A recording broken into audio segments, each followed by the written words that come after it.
রাজ্যের খবরের দিকে নজর রাখবো। দুর্গাপুরে গরু কাণ্ডে ধৃতদের দুর্গাপুর মহকুমা আদালতে পেশ করা হয়। দুজনের 5 দিনের কিন্তু পুলিশি হেফাজতের নির্দেশ দেওয়া হয়েছে।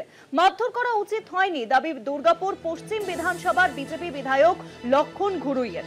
আমরা যেমনটা জানি যে গরু বোঝাই করে দুদিন আগে যে ঘটনা, গরু বোঝাই করে নিয়ে যাওয়া হচ্ছিল এবং গো রক্ষকরা গাড়ি থেকে তাদেরকে নামিয়ে রীতিমতো মারধর করে গরু পাচার করছে এই কথা বলে, এবং ইতিমধ্যেই গ্রেপ্তার করা হয়েছে গতকাল রাতে দুজনকে। আজকেই তাদেরকে আদালতে পেশ করা হয়েছে। 5 দিনের পুলিশি হেফাজতের নির্দেশ দেওয়া হয়েছে। আরো জানাবেন এখন ফোন লাইনের সঙ্গে রয়েছেন আমাদের প্রতিনিধি সঞ্জীব দা।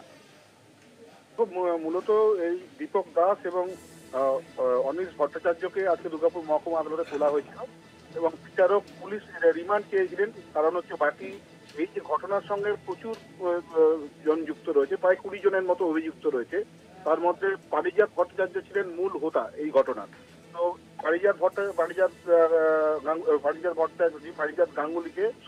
পারিজাত গাঙ্গুলিকে এখনো পর্যন্ত গ্রেপ্তার করা হয়নি। তাকেই গ্রেপ্তার করা দাবি উঠছে বারবার। তাই দীপক দাসকে এবং অনিশ ভট্টাচার্যকে বিচারক 5 দিনের পুলিশ হেফাজতে নির্দেশ দিয়েছেন। এদের কাছ থেকেই বাকিদের খোঁজ চালানোর চেষ্টা করবে কোকোভ্যান থানার পুলিশ সহ দুর্গাপুর থানার পুলিশ। এবং এই পারিজাত গাঙ্গুলি যার নেতৃত্বে এই ঘটনা ঘটেছে তাকে খুঁজে বার করতে হবে।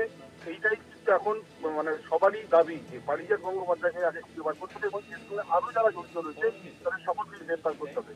তাই পুলিশের হেফাজতে নেওয়ার পরে এখন তদন্ত হবে, জিজ্ঞাসাবাদ হবে এদেরকে, এই দুজনকে অনিশকে এবং দীপককে জিজ্ঞাসাবাদ করে জানা হবে বাকিদের ঠিকানা কোথায় কোথায় থাকে, তাদের এবং তাদের সঙ্গে পারিজাত গাঙ্গুলি যোগাযোগ কিভাবে এবং কিভাবে পারিজাত গাঙ্গুলি এই মুহূর্তে কোথায় আছে, সমস্ত কিছু অনুসন্ধানের জন্য তাদেরকে হেফাজতে নিয়েছে পুলিশ এবং তদন্ত জোর কদমে এগোচ্ছে এবং চিরুনি তল্লাশি চলছে দুর্গাপুর শহরের বিভিন্ন জায়গায়। অনেক ধন্যবাদ সঞ্জীব দা। ফোন লাইনের সঙ্গে ছিলেন আমাদের প্রতিনিধি সঞ্জীব সুই। আমরা